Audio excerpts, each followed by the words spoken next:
जय हिंद दोस्तों, स्वागत है मेरे यूट्यूब चैनल पर। दोस्तों आज हम फिर जो है वीडियो बना रहे हैं वर्ण चैप्टर से। इसमें वर्ण चैप्टर में टोटल क्लास अगर देखा जाए तो 2 क्लास हो चुका है, जिसमें हम लोग स्वर वर्ण और व्यंजन वर्ण में कुछ पढ़े हैं।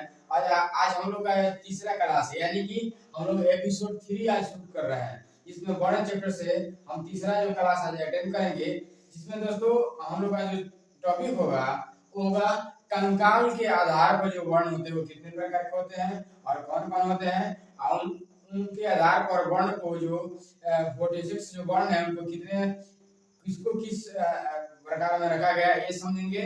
और एक और प्रकार के वर्ण का स्वर तंत्री के आधार पर, जिसको हम घोष अघोष समझते हैं कहा जाता है, उसके बारे में हम समझेंगे। ठीक है दोस्तों, तो हम वीडियो को शुरू करते हैं। अगर मेरे चैनल को पहली बार आए तो सब्सक्राइब कर लीजिए ताकि ऐसा ही वीडियो आपको मिले। यह वीडियो दोस्तों कहीं से नहीं है, यह लगातार आते रहेगा। ठीक है, वर्ण के बाद संधि भी कवर होगा। ठीक है, इसलिए जरूरी है कि आप कर लीजिए। ठीक है, एक और विशेष चीज आपको बता देना चाहेंगे कि यह जो जितने भी आपको चीज पढ़ाया जाएगा उसमें आपको इसका पीडीएफ भी डिस्क्रिप्शन में लिंक के माध्यम से दे दिया जाएगा। पहले वहां डाउनलोड कर लीजिएगा तो आपको हार्ड कॉपी में आपको मिल जाएगा, लिख सकते हैं ताकि यह समझने में बहुत आसान हो जाए। समझ सकते हैं, एक आपके पास लिखावट के रूप में भी आपको मिलेगा, जो वो अभी आप रखिएगा तो बहुत बढ़िया रहेगा। दोस्तों वीडियो को शुरू करते हैं। इसमें हमारा वर्ण से कुछ चैप्टर जो टॉपिक क्लियर हो गया था, इसमें आज हम लोग का कंकाल के आधार पर वर्ण के बारे में पढ़ना है। ठीक है, तो कंकाल के आधार पर जो वर्ण होते हैं, कंकाल के आधार पे जो वर्ण होते हैं वह होते हैं 2 प्रकार के। ठीक है, अब वो कौन कौन होते हैं उसको देख लेते हैं। ठीक है, तो कंकाल के आधार पर 2 वर्ण हुए, जिसमें एक होता है अल्प प्राण, अल्प, इसको थोड़ा साफ लिखना पड़ेगा, अल्प प्राण, और दूसरा होता है महाप्राण।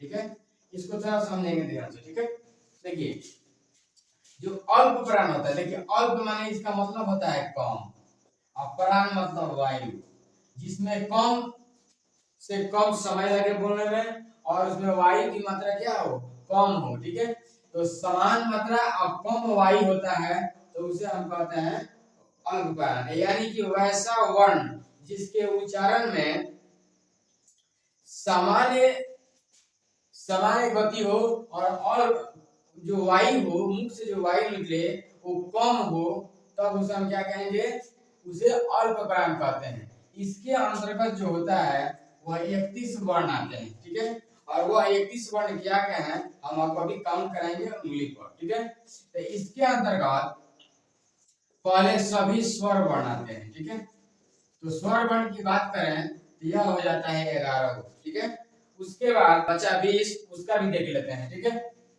तो इसके पहले आपको बताए थे कि वर्ग क्या है। ठीक है, स्पर्श व्यंजन वर्ण में आपको वर्ग बताया गया था, कवर्ग, चवर्ग, टवर्ग, ये 5 वर्ग होते हैं।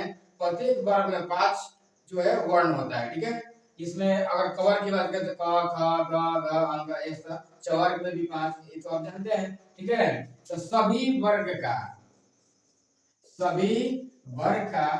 इसमें जो है पहला, तीसरा और 5वां वर्ण आएगा। ठीक है, तो सभी वर्ग में से पहला, तीसरा और 5वां वर्ण आता है, तो यह हो जाता है 15 का। चूंकि टोटल जो वर्ग होते हैं वो 5 होते हैं, एक में से अगर 3 उठा लिए तो कितना हो गया, 15 हो गया। चलिए इसको इस तरह समझते हैं, जैसे मान लीजिए कि क वर्ग हो गया। ठीक है, तो क वर्ग का लिखेंगे तो क, ख, ग, घ और अंग। इसमें अगर नंबर बैठाइए 1 2 3 4 5, तो क्या करें, क्या होता है इसमें कि सभी वर्ग से, जैसे कवर्ग से, तो सभी वर्ग से पहला, तीसरा और 5वां वर्ण इसमें अल्प प्राण में आते हैं। ठीक है, तो सभी वर्ग का कवर्ग का 3 हुआ तो चवर्ग का भी 3 होगा, उस तरह कवर्ग सबका होगा, 5 का होगा तो 5 या 15, तो 15 को 11 को हो जाता है 26 को। ठीक है, उसके बाद दोस्तों इसमें आ जाता है अंतःहस्त। क्या जाता है, अंतःहस्त।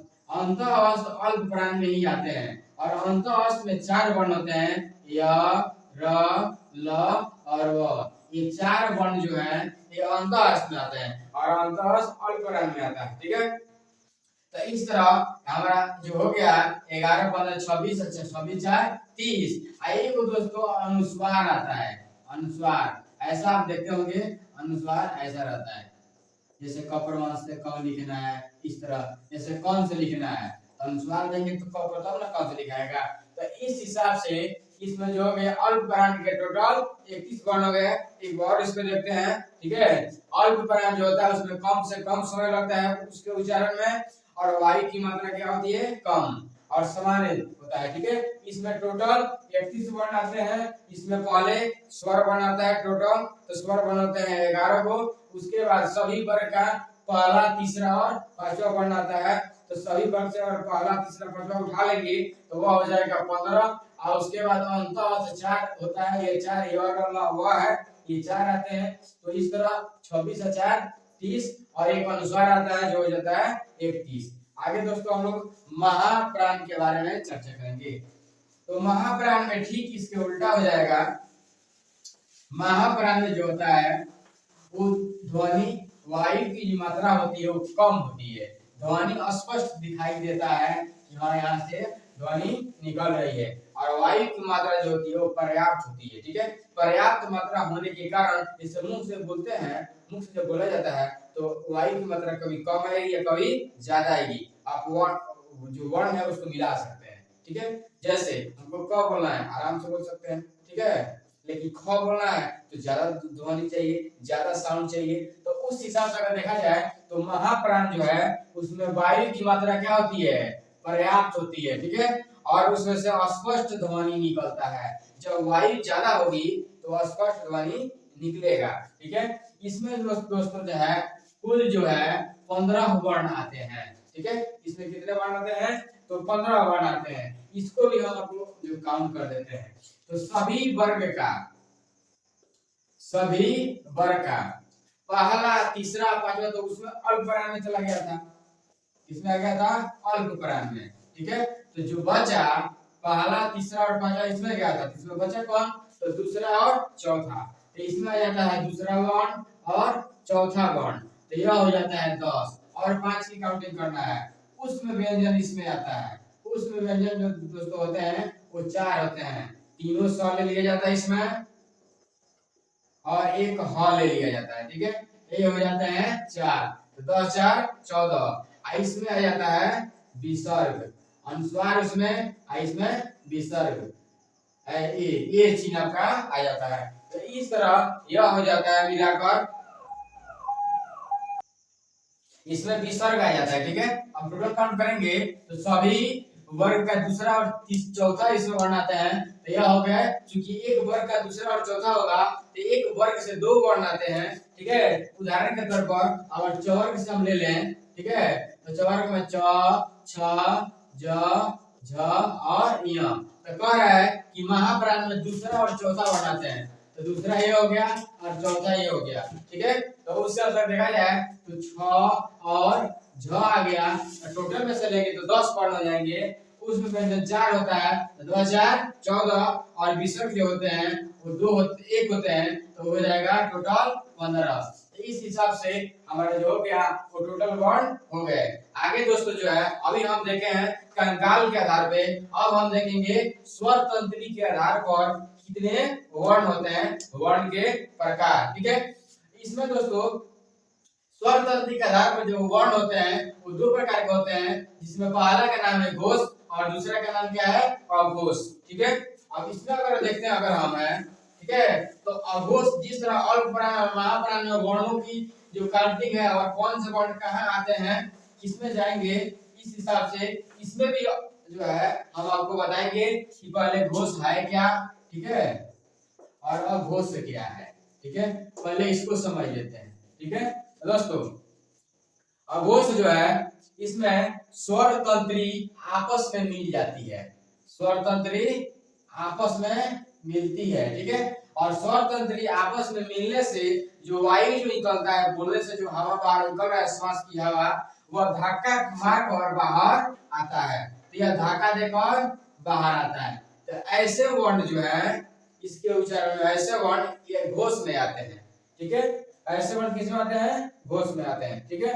और अघोष इसके स्वर उल्टा, इसमें स्वर तंत्र आपस में मिलता नहीं है। जब मिलेगा नहीं तो वायु धाका मारेगी नहीं, ठीक है। तो इसमें सामान्य जो वायु रहती है, वायु की मात्रा समान होती है, इसमें स्वर तंत्री नहीं मिलती है। अब इसमें अगर देखा जाए तो घोष में 31 वर्ण आते हैं, ठीक है, और घोष में 13 वर्ण आते हैं, ठीक है। तो अगर बात किया जाए तो आपके एक वर्ण होते हैं 46, वर्ण कितना होता है 46, तो 31 और 13 होता है 44 ना होता है, तो 2 कहाँ गया। तो दोस्तों विसर्ग और अनुस्वार जो है यह इसमें यह नहीं मानता है, अनुस्वार और विसर्ग इसमें छांट कर चलता है, ठीक है। इसलिए इसमें टोटल कितना होंगे 44, तो हम लोग 44 का ही गिनती करेंगे, ठीक है।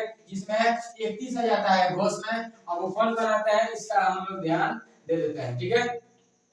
तो पहले सभी स्वर ले लीजिए, इसमें अगर सभी स्वर लेंगे तो यह हो जाएगा 11 गो, ठीक है। उसके बाद इसमें सभी वर्ग का तीसरा, चौथा और पांचवा वर्ण आता है, ये हो गया 15 गो, ठीक है।